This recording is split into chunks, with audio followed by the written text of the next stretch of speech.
Hey everyone, thanks again for tuning in to Sims Workshop. Hope you're having a great day.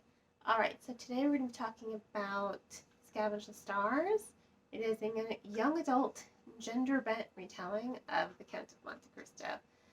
I don't know about you, but I don't think I've ever read a Count of Monte Cristo retelling.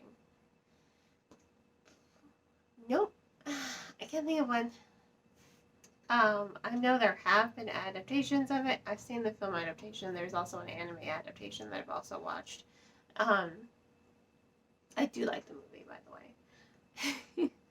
And I do love the book as well.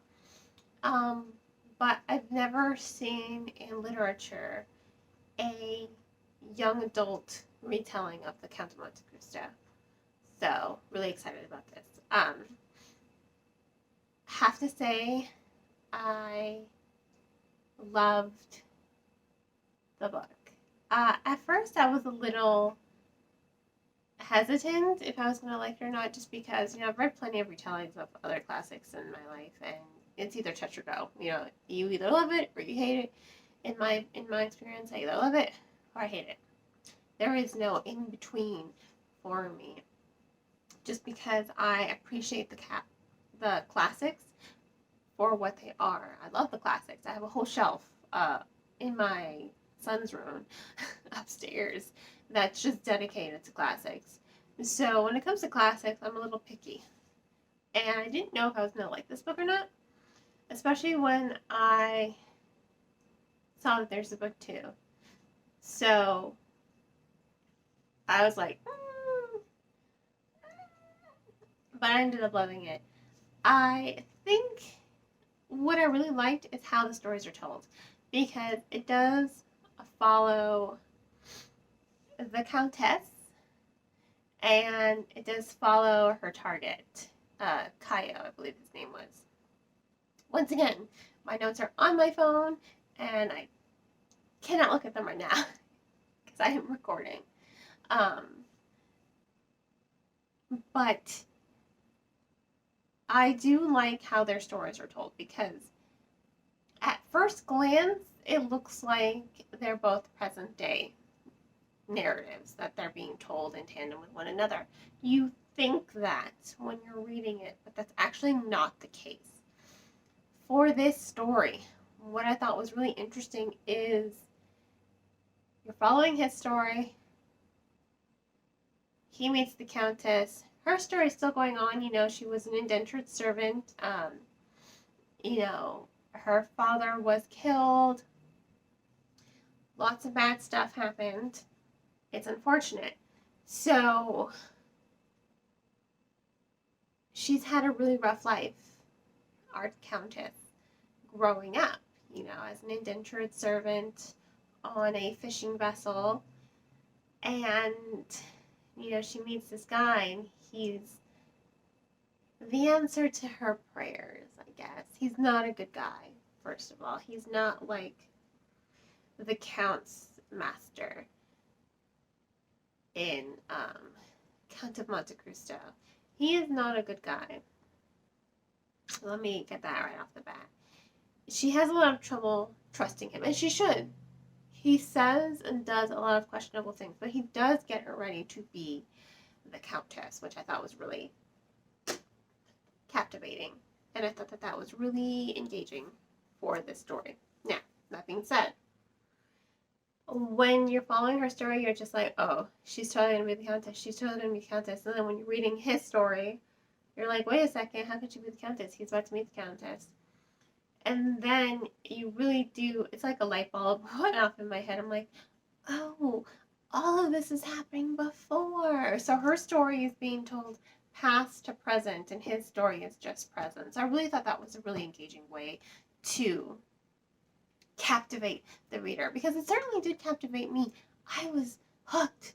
And I like that, because I was reading it. I think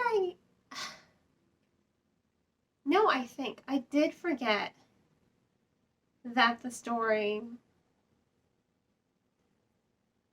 was a retelling of the Count of Monte Cristo. At some point I did, because as I was reading it, and I was at work, and I was listening to it at work. I kind of just blurted out with my fellow manager in the office. I'm like, this is the Count of Monte Cristo. And I'm like, sorry. So at some point, I just got so lost in the story in a good way, not like lost, confused, just like I lost myself in the story and the narrative and the characterization that I kind of forgot what the story was supposed to be about. But then I was like, it's the Count. You should have seen my coworker. He was just like, and I'm like, sorry, audiobook.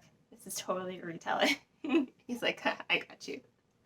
So that was a funny moment at work. I just couldn't contain myself. I was like, ah. So I think that's good. You know, when you just kind of are reading a story or listening to a story and you just kind of get lost in it. You get lost in these characterizations.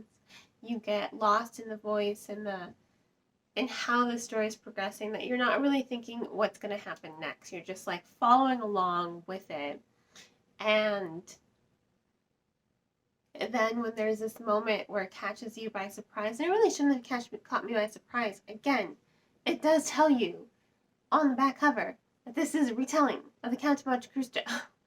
But again, I just got so lost in the engaging story and that I forgot what the story was about, that I was just really interested in what was going on at that moment in the story.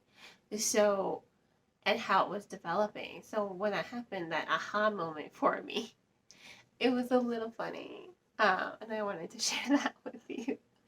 But that's what makes a good story, one that just kind of sucks you in my opinion.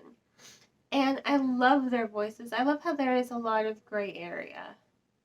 There is. She's a good person. She wants to be good. You know, she ends up saving her fellow indentured servants.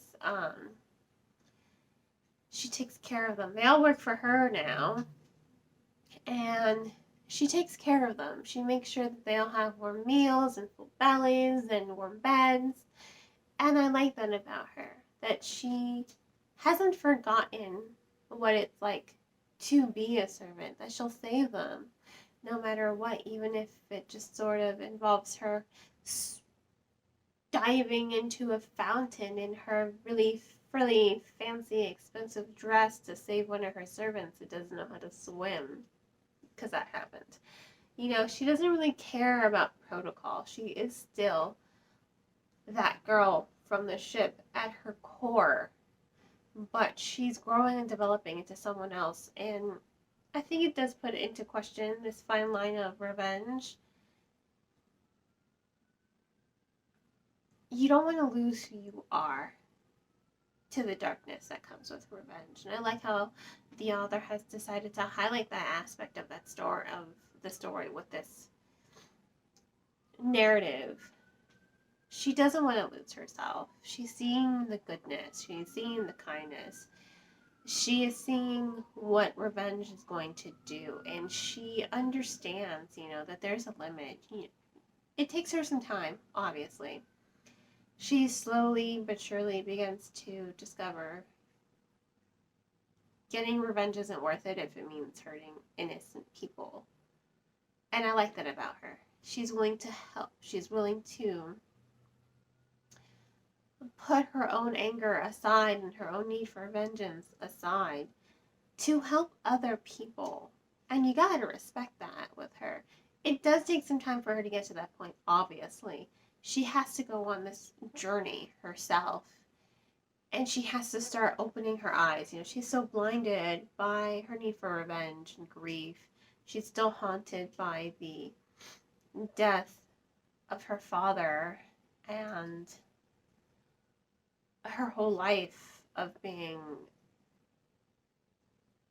mentally and emotionally and physically abused by people who were in power, who just, you know, just didn't care about her. So she goes on a really tough journey, but it makes her a better person, and I like that about her. She doesn't succumb to all her anger, rage, and need for vengeance. The veil of all that that's blinding her it lifts, and she realizes that her mentor, she's like, you aren't a good person. You've been manipulating me this entire time. I'm not going to hurt innocent people just to get revenge for you. You know, she realized it's not her own revenge that she wants anymore. It's her mentor's revenge. And I think that that's a really powerful moment in the book when you really do get to see that come to life. Now, as for, pretty sure his name was Ko. I like that he is part of the LGBTQ community. I love how he is devoted to his sister.